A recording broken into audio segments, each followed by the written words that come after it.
اهلا وسهلا بيكم. معاكم كريم عوض على صفحه بره التشكيل. هنتكلم النهارده عن مباراه الزمالك وبيراميدز في قمه الاسبوع الثاني. بس قبل ما نتكلم عن المباراه واجواء المباراه، عايز اتكلم عن الاحداث اللي حصلت قبل المباراه. اللي حصل قبل المباراه ايه؟ ان كل الاعلام بلا استثناء، كل واحد خصص مساحه وقت كبيره جدا، يمكن نص ساعه او اكتر، عن اخبار نادي الزمالك، وكلها فيك وكلها اشاعات، وكله بيطلع يقول اي كلام او معاه حاجه المفروض ما تطلعش يطلعها. زي ايه؟ زي الكابتن مدحت شلبي في اول ظهور لينا كده، بسم الله الرحمن الرحيم، راح مسرب لك عقود اللعيبه كلها فرشها لك كده على الترابيزه وزيع يا عم. طب انت بتقول عقود اللعيبه باي اساس؟ يعني انت باي اساس وباي حق اصلا بتاعك انت تخش تجيب عقود اللعيبه بتاعت الزمالك كلها وتتكلم ما ينفعش ده ياخد كذا وما ينفعش ده ياخد كذا وليه ده ياخد كذا، وبتعمل فتنه في قلبي؟ يعني انت مش فاهم، يعني انت مش فاهم ايه غرضك من انك تذيع العقود دي كلها. لما الناس اتكلمت والناس اتضايقت، طلع تاني يوم برر وقال ده انا بعمل كده عشان خاطر الاداره، اللي هو ايه؟ عشان خاطر على الكفاح اللي انتوا هتعملوه والعقود اللي انت هتعدلوها. يا راجل يا راجل، ده اسمه كلام؟ بتعمل كده عشان خاطر الاداره ولا مش فاهم؟ ده قبل مباراه بيراميدز وتسرب العقود كلها من حد. طب ليه ما بتعملش كده في النادي الاهلي؟ يعني ليه ما سربتش العقود كلها وقلت يا جماعه ما ينفعش الزيت ما ياخدش زي عبيد؟ هو بس حب يعمل لقطه، جاب بادجي وقال ده ما اعرفش جايبينه ب 2 مليون دولار وربع، والراجل خد ايه والزبون عمل ايه وما ينفعش، عشان بس ايه؟ يغلوش على ليله العقود بتاعت الزمالك ومشيت. كنت اتمنى ان بيان يطلع من اداره نادي الزمالك، بيان صارم يقول ما ينفعش ان عقود اللعيبه تتقال وده خطا اعلامي وياخد اكشن. لكن اداره الزمالك ولا بتهش ولا بتنش، بس ماسكين في خناق بعض. مين؟ احمد مصطفى، كابتن احمد مصطفى ماسك في خناق كمال درويش. انت ما تنفعش تبقى مديري او رئيس لجنه الحكماء، ده انا اقدم منك. والكابتن فاروق جعفر ماسك في خناق الكابتن ايمن يونس، لا انا رئيس لجنه الكوره، لا انا ايمن يونس لا رئيس لجنه الكوره. بس داخلين في صراعات. بس ده اللي انا اعرفه، يعني ده اللي انا شايفه، ان اداره نادي الزمالك كلها داخله في صراعات جوه بعضيها، ومن بره الناس بقى بتستغل الصراعات دي ان هي تطلع تصريحات وتضربك في ظهرك وتوقع الفرقه. فاتمنى نادي الزمالك يكون شرس كإدارة في الرد على الاشاعات وفي العقود اللي بتطلع، وما ينفعش الكلام ده. وكنتوا انتوا عاوزين تطلعوا مرتضى منصور غلطان مش على حساب نادي الزمالك. مرتضى منصور دلوقتي خلاص ملفه وليلته راحت للنيابه، خلاص النيابه بقى هي اللي هتبرئه وهي اللي هتدينه. انتوا كاعلام وانتوا كاداره مالكوش دعوه نهائي، مالكوش دعوه نهائي بمرتضى منصور تطلعوه. اصل عقود اللعيبه كانت بتاخد كذا، ده مرتضى كان خارب الدنيا في عقود اللعيبه، ده كان مش عامل كانش في بالانس. يا سيدي ماشي، اعمل كل ده بشكل داخلي ويظهر بعد ما تخلص وتعدل العقود وتراضي الناس كلها، ساعتها طلع بيان برضو نفس الكلام. خليه شغلك بيانات، خليه شغلك بروفيشنال، شغل اداره محترمه، بلاش شغل اللت والعجن في الاعلام. ده مش هيفيد بحاجه، هيضحك علينا الناس. ده كلمتي او كلمتين اللي حبيت اقولهم قبل الماتش. نخش النهارده في المباراه. انتهت بالتعادل، والمباراه اتقلبت شقين. الشق الاول لحد قبل الهدف وبعد الهدف. هنبدا بالتشكيل نزل بيه النهارده نادي الزمالك. كان في حراسه المرمى ابو جبل، من الشمال اليمين احمد فتوح، الونش محمود علاء، حازم امام، اتنين ارتكاز طارق حامد وساسي. كان قدامهم ثلاثه احمد السيد، زيزو، بن شرقي واحداد، وسترايكر مصطفى محمد. المشكله كلها كانت بلاي ميكر، يعني المشكله كلها نادي الزمالك اللي عامل الدربكه، ما فهمناش الشغل اللي قدام ماشي ازاي. هو البلاي ميكر ساعات يلعب بن شرقي ويبقى زيزو واحداد وينجرز، ساعات يلعبها زيزو، ساعات يلعبها احداد. ما كانش في بلاي ميكر ثابت نقدر نقف عليه، وكان ساسي هو اللي كان بلاي ميكر المفروض، بس كان متاخر قوي من ورا السنتر. فبالتالي كل الكرات بتاعته لا اما شورت باص على الدايره بقت السنتر اللي ظهره، او لونج باص على الاطراف. فكان فريق بيراميدز قادر يقف كويس جدا ويقطع الكور كلها. ده مش عيب في ساسي، ولكن ما كانش فيه بلاي ميكر يقدر ساسي يلعب له ويسند عليه ويطلع. فكان كله لا اما ساعات كنا بالكوره نشوف حازم امام واحمد السيد زيزو، كان اقل ماتش لاحمد السيد زيزو، ولا بيجري ولا بيرفع ولا بيتحرك ولا بيشوط، واقف خالص، كانش بيظهر في الكور الثابته وكانش بيعملها بشكل حتى مناسب.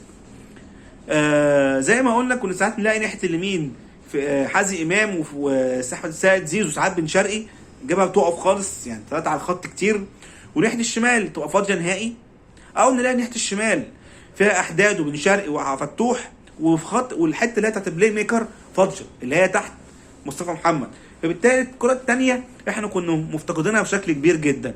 ليه؟ بسبب ان مفيش بلاي ميكر يقدر يضغط على الكره على المدافعين او يعمل زياده هجوميه جوه خط ال 18.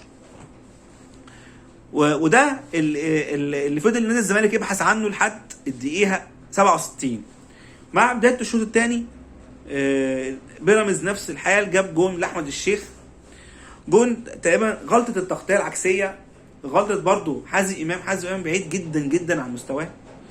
كريم طارق كان عامل جبهه على حازم امام جامده جدا، اوفرات كلها، مفيش كروس خالص اتمنع، كل الكروسات اتلعبت الشوط الاول او الشوط الثاني. عبد الله السعيد برضو كان الجون جه من ناحيه حازم امام. حازم امام بدل ما يقابل ساب عبد الله يرفع براحته خالص، والكره تيجي من بره ال 18 لحد الزاويه العكسيه ومفيش حد قابل. فتوح حط احمد الشيخ في ظهره بدل ما يحطه في صدره وطلعه قدام، الكره جت خبطت في احمد الشيخ وجت عنها الجون الاول. دي نتيجه ان مفيش ان الوينجرز ما بترجعش بشكل كامل تقفل على عبد الله السعيد، وحازم امام ما طلعش قابل على الكوره، فالكوره اترفعت بشكل مناسب جدا من عبد الله السعيد وجت واحمد الشيخ كان متواجد في المكان المناسب وقدر يحرز الهدف الاول. من بعد بقى الدقيقه 67 كالعاده الزمالك لما يخش فيه هدف بيبدا يرجع للمباراه. باتشيكو بقى حاسس ان هو ملخبط. بمعنى ايه؟ بمعنى ان بن شرقي مش فت، يعني بن شرقي مش فت، فمش قادر يرجع ويروح ويقدر الزياده العدديه، واحمد السيد زيزو مش فت.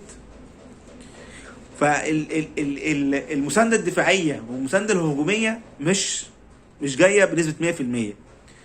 فطلع احمد السيد زيزو ونزل شيكابالا، خلى حداد وينج رايت ثابت وبن شرقي وينج ليفت، وخلى شيكابالا بلاي ميكر لحد ما الدنيا انظبطت. بعد كده سحب احداد بعدها ب3 دقايق في الدقيقه 70 ونزل ونجم. كده الملعب بقى اتظبط، بقى في وينج رايت ثابت سريع يقدر يروح ويجي، في بن شرقي بيلعب في الحته بتاعته، في شيكابالا بيلعب بلاي ميكر بيلعبها بشكل كويس. من هنا من الدقيقه 70 بقى الزمالك بدأ يسيطر على المباراه خلاص. من اول الدقيقه 70 خلاص بقى الماتش بتاع الزمالك. احرز هدف من اسيست جميل جدا من مصطفى محمد، مهاجم فعلا يقدر يجيب جون باي طريقه بالهيدرز من بره 18 من جوه 18. مهاجم فعلا قوي جدا، عينه على الكوره، مفيش مدافع بيسبق اي مدافع ويقدر يحط هدف بطريقه جميله جدا. الزمالك استمر بعد الدقيقه 70 ان هو يخش جوه اجواء المباراه، ونجم ضيع انفراد ما يضيعش. ليه بقى نجم ضيع الانفراد ده؟ ونجم رايح وعينه عمال يبص على الناحيه الثانيه هيبص لمين، مش رايح يجيب جون. فضل يبص بن شرقي مش لاقي، بن شرقي مش لاقي، مصطفى محمد مش لاقي حد، فضل يجري لحد ما زنق نفسه، لا بكرامه في وشه شاط الارض. هو لو رايح انفراد ومركز ان هو يجيب جون كان جابها، او على الاقل مش هتضيع بالطريقه الكوميديه اللي ضاعت بيها دي، اللي هو شاط الارض ووقع على وشه. ليه؟ لان هو رايح وفي دماغه عاوز يلعبها زي بتاعت الاهلي اللي اسامه فيصل يجيبها جون. يا سيدي انت خش هات جون خلاص، بصيت مره ما لقيتش حد خلاص اكسر وروح هات جون، ضيعته جون ما يضيعش. بعد كده فتوح طلع عمل كرة بالعرض، كان زمان فاضل مسيطر على الهجمات نادي الزمالك، هدد بيراميدز بشكل كبير جدا من الدقيقه 70 لحد نهايه الشوط الثاني. وهنا الكابتن الحكم محمد عادل ادى وقت ضايع 4 دقائق بس، في ظل ان ممكن الماتش وقف اكتر من 4 دقائق بكتير. كان ممكن جون انطوي لوحده 4 دقائق، غير عمر جابر، غير عبد الله السعيد لما وقع. ده انت تدي 7-8 دقائق مرتاح، ما اعرفش ده 4 دقائق على ايه. كان وقت قليل جدا والمباراه خلصت بنتيجه 1-1. الناس بتلوم باتشيكو على الاداء وعلى النتيجه، بس انا ما اقدرش الوم باتشيكو لان الفرقه مش فت. احمد السيد زيزو مش فت، شيكابالا ما كانش حتى لما نزل تحركاته كان بيلعب على الواقف، ما كانش بيجري. ما شفناش شيكابالا بيجري وبيعمل سبرنت وبيشوط، كله على الواقف. ده نتيجه ان هو تقريبا مش فت بدنيا. ونجم لما نزل عمل حركه بدا يرجع. احمد السيد زيزو كان مختفي. بن شرقي 90 دقيقه مش باين، مش ده بن شرقي، ظهر بس في لقطه او 2. فما اقدرش الوم باتشيكو على الاداء هتقول لي حميد احداد مش مكانه، اقول لك العيب على اللي خلى رزاق سيسي في الاتحاد جدد له موسم كامل ورجع احداد. العيب على اداره نادي الزمالك وامير مرتضى ان هم ما رجعوش رزاق سيسي، كان يفرق جدا في الماتشات دي، لكن الراجل بيلعب بالورق اللي عنده. ونجم لما يرجع تاني يفت تمام. حميد احداد، عيب احداد اللي انا شايفه ان هو عامل زي الشباب الصغيره لسه صاعده، مجهود كتير انتاج مفيش، لسه شاب عنده 18 سنه او 20 سنه، لكن مش لعيب دولي، مش لعيب يقدر يخلص لك ماتش، يقعد بس يجري لك كتير، لكن في النهايه ما يقدرش تاخد منه لقطه ويعمل لك فرق. فاعتقد ان لازم الزمالك يشوف بديل، لازم يشوف بديل بلاي ميكر لازم في شهر 2 لازم بلاي ميكر. اوباما احنا سامعين هيجدد مش هيجدد، ماشي مش ماشي، محتاج انت بديل لاوباما، ومحتاج وينج تاني بديل لبن شرقي او لزيزو يلعب في الناحيتين. كان احمد الشيخ لما جه كان هو اللي هيعمل الحته دي كويس، لكن بسبب الحاجات اللي حصلت والتصريحات ما جاش. وامير عادل كان يلعب في الحته البلاي ميكر، لكن برضو قالوا ما جاش، اللي مش جاهز فنيا. المهم قدامنا شهر مش كتير يعني، هو شهر ونص، فبراير يجي. اتمنى ان فبراير ما يخلص لما يكون في صفقتين جايين نادي الزمالك، بلاي ميكر وينج يمين او وينج شمال يلعب في الحته ديت. مش هقول لك سترايكر، لان لو مصطفى محمد اقنعته ان هو يقعد للاولمبياد مع اسامه فيصل وحسام اشرف، اعتقد انت مش محتاج سترايكر، انت محتاج بلاي ميكر، ومحتاج وينجرز يكون قوي يقدر يكون اشول كمان، محتاجين واحد اشول، لان مصطفى محمد مستواه بعيد جدا. شيكابالا هيبقى شويه وشويه بسبب طبعا السن واللياقه. النتيجه مش وحشه، بيراميدز مش وحشه، انت بتلعب مع المنافس ليك. الزمالك كسب بيراميدز بالمناسبه رايح جاي، وكسب الاهلي وخد تاني بالعافيه. اللي ضيع الدوري من الزمالك السنه اللي فاتت مش بيراميدز ولا الاهلي، مش المواجهات مع الفرق الكبيره. اللي ضيع الدوري الفرق الصغيره او اللي هي اقل منك في المستوى، او اللي انت المفروض تقدر تكسبها مرتاح، هي دي اللي ضيعت الدوري من الزمالك. احنا كسبنا بيراميدز رايح جاي السنه اللي فاتت وما خدناش الدوري،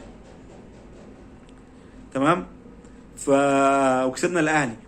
فاعتقد ان هو الدوري ده تجميع نقاط، اهم حاجه ما تخسرش من الفرق اللي هي بتتنافس معاك زي الاهلي وبيراميدز، وما تخسرش برضو من الفرق الاصغر منك، وتكسب كده. وعرفت تلعب بالنظريه دي هتنافس على شكل الدوري بشكل كبير. اشوفكم الفيديو ده خلص، اشوفكم الفيديو الجاي ان شاء الله على خير.